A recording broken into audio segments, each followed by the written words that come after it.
Good afternoon, and it is just into the afternoon here on Sunday as we're inside now the last 3.5 hours of the 50th anniversary edition of the Nürburgring 24, although the 40th running. We lost a few years in the 1970s. I'm John Hindorf, and if you are joining us for the first time, where have you been for the last 3 days or so? We've been getting behind the scenes here at the Audi Sport live studio here on audiontrack.com.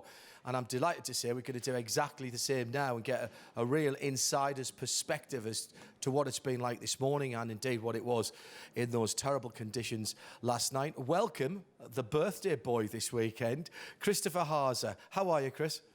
Thank you. Yeah, I'm fine. And I'm happy to be here. You look ridiculously fresh. Nice, clean race suit. You look rested. Were you able to get away from the track last night during the red flag? Yeah, true. We had the chance to go back to the hotel. We were sleeping a couple of hours, quite long actually, till 7 o'clock in the morning. And for sure, it helps us to be fresh at that moment.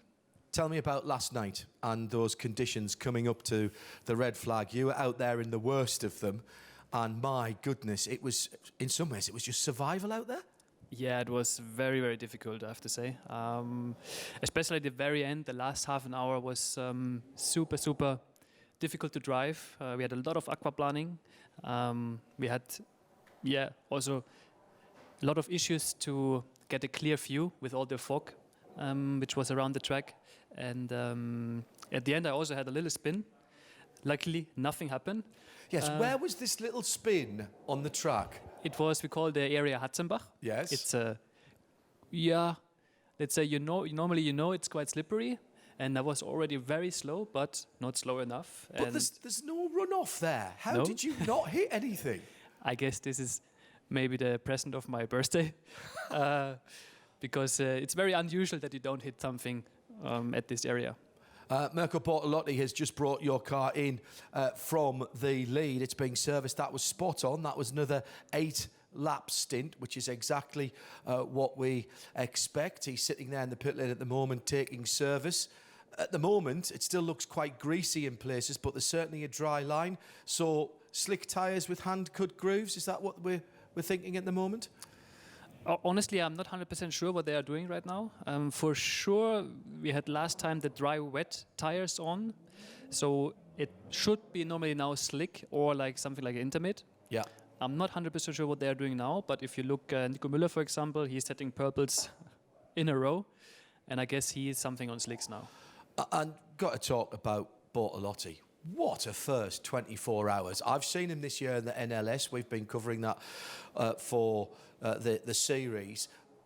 You know, that gets you to know the Nürburgring, but it doesn't get you on the Nürburgring at night and in the dark yesterday. Yeah. That was unbelievable. He's for sure an outstanding driver. I mean, when you come to Nürburgring for your first time, for sure this is the whole event already is some pressure. But then also when you have to drive your first time into the night in these conditions and then to be on pace is very, very difficult, but he managed it like 100%. So I'm very happy to share the car with him.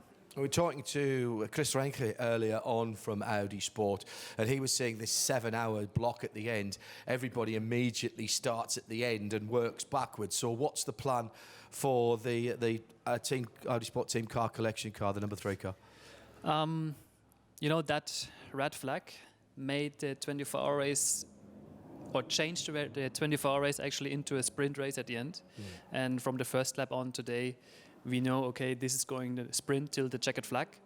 And that's what the guys are doing right now. It's difficult, it will be hard. Right now it's looking good for us, but if you watch clearly all the strategy moves, which everybody does, it will be tight. You've got a mob of Munich machines breathing down your exhaust pipes at the moment. Full 8-lap stints to the end, or will there have to be a little splash in the last hour or so? At the moment, looks like that we have to do a splash and dash. Right. We hope that we can keep that strategy, but you never know with the weather situation. If we can keep it, it should look good for us. But hey, it's still, I don't know, 3.5 hours to go. There can happen a lot of things. That's 2 Grand Prix, isn't it? Or a Grand Prix and a half at the very least. Are you finished now? if everything goes to plan, and we might as well just throw everything up in the air. But normally, would you be finished now? Yeah, normally if it goes to like on plan, I should be done. I just will be like a backup, be ready if in case someone is not feeling well or stuff like this, then I will be ready and do the job. I can't believe how, even with a bit of sleep, how well you look after all of that mental exertion last night. That would have taken us all out of it. How much concentration was that, Chris? And how much of that was just absolutely knowing the circuit? Because at some stages from the onboard, you couldn't see anything. You must have been driving just, muscle memory? Yeah, that's how you can call it. The mental focus is the main issue in these conditions. For example, in dry conditions, when it's hot, you have the physical issue, let's say. If you do a double stint, it really, really is exhausting, physically wise. And in rain conditions, it's not that physically, but mentally, it is so stressful, and you do so easy a little mistake and you go off. So at the end, honestly, I prefer the dry conditions and to be physically exhausted. Yeah, but would you be saying that because, of course, you lost Robin Freinsch early on because he wasn't very well? I hope he's okay, by the way. Nothing to do with COVID, by the way. He did have some flu-like symptoms, but he was tested. He was negative. So you guys were going to have to do it with 3 drivers anyway.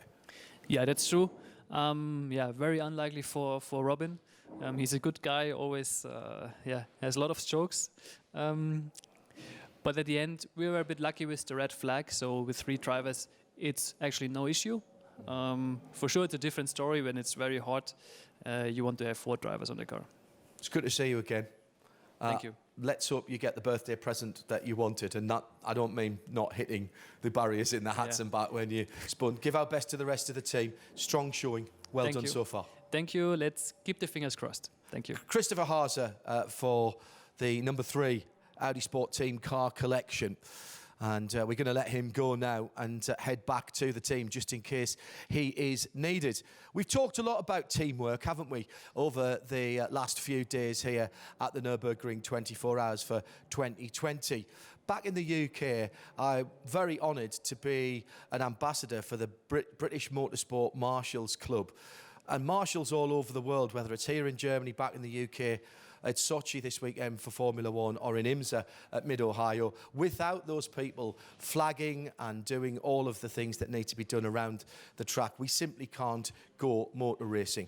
There's a strong British contingent here at the Nürburgring again this year, and earlier on this week we caught up with a few of the guys in orange who are giving up their time to make sure we can enjoy motorsport.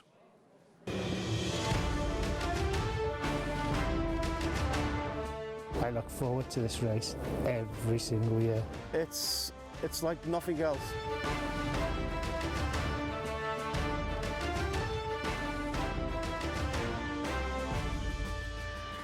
I've been coming to marshal at the Nürburgring for 15 years now because it's the best racetrack in the world and the cars are fantastic and the fans, obviously not this year, they're the best in the world.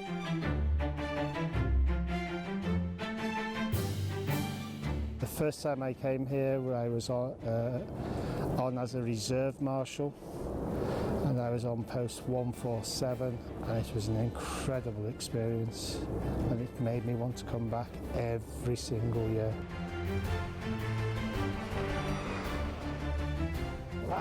I like to watch the cars. And the speed to me is to watch the drivers pulling off some incredible moves. That's the passion for me, that's the adrenaline that I get out of it. It means very much to me, a very lot to me, to be here.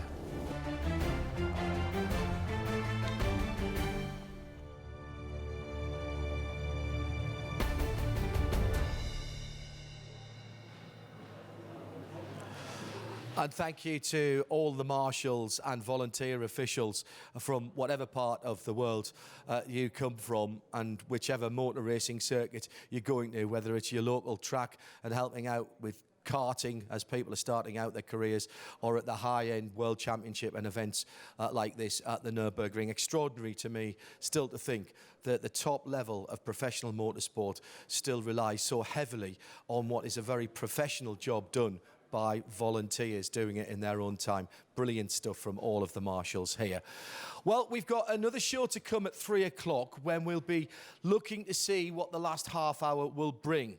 But before we get to that and before we let you go back to the racing, we've sent Alan McNish out on a couple of little missions this weekend. And earlier on this morning, we sent him across to the other side of the track. Very few spectators are here, but there's always plenty of things to see and do around the Nürburgring Nordschleife. So Alan has been sampling some of the attractions as he goes along with this inside story. Yes, I'm over here at the Ring Boulevard, which has got so many different attractions and things going on. One thing it does have, a real piece of Audi history. This is the winning car from last year. Look at all the damage that it's got, the tank tape that's obligatory in a 24-hour race. The rubber marks, everything. It's exactly as it would finish this race. For the drivers, though, it's something that's, if they walked in here, they'd have a tear in their eye. They would get emotional because this car was an extension of them for 24 hours. It took them to one of the biggest victories in the world, and it was something that we were able to watch live on TV. Talking of that, give you a little thing. We've got a mission control running the technical side of the team, but we also have a mission control running the features and everything coming to you. Come with me quick. These are all the different feeds and information that's coming through. It's what brings us AudiOnTrack.com. Here we have all of the different onboards for the different cars. You see the main feed there. You've got the pit lane entry here, the pit lane scanning for different things. If you come around this side, quick. Look at that timing up on here. Again, more of the onboards.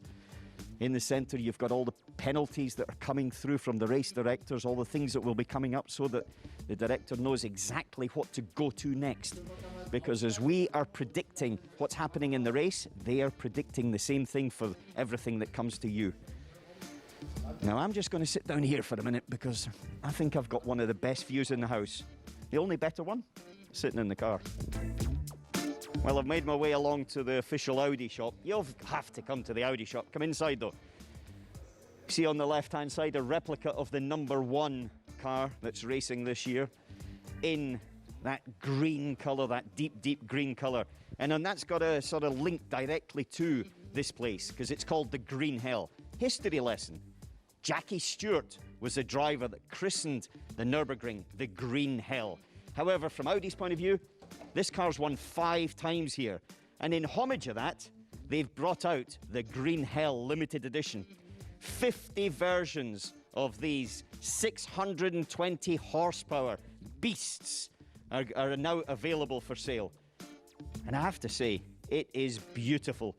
Linking the Green Hell tradition, the winning on-track race car, which actually is 50% of this car as well.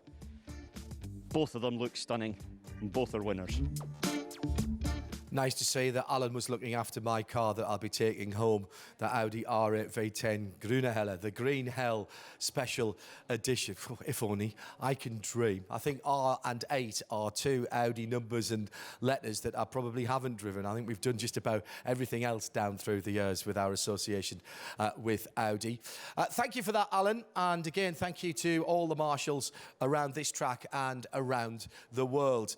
Just keeping an eye on what's going on in the race at the moment. We've just had another round of pit stops. Not everybody at the sharp end of the field, at the front of the field in SP9 and GT3 class are running to exactly the same pit stop schedule. We have got the #1 Audi leading again with Nico Müller. He's got a couple of laps to go at the end of the lap that he's on at the moment. And then the #3 car will retake the lead on the pit stop cycle. As you heard Christopher Haase saying, that means they're going to have in that Audi Sport team car collection car, they're going to have a little splash of fuel at the end of the race. How will it all play out? Well, hopefully in Audi's favour, of course, because we're in the Audi Sport Live studio, but the only way to find out is to stay tuned. If I was you, I wouldn't go too far away from our split screen that's got the international feed on with English language, and we'll be back at 3 o'clock to bring you up to date and go once again behind the scenes as we start the 30-minute countdown. That's at 3 o'clock Central European Summertime. Until then, do like Alan does. Find yourself a nice, comfy seat, settle back and watch the race. Bye for now.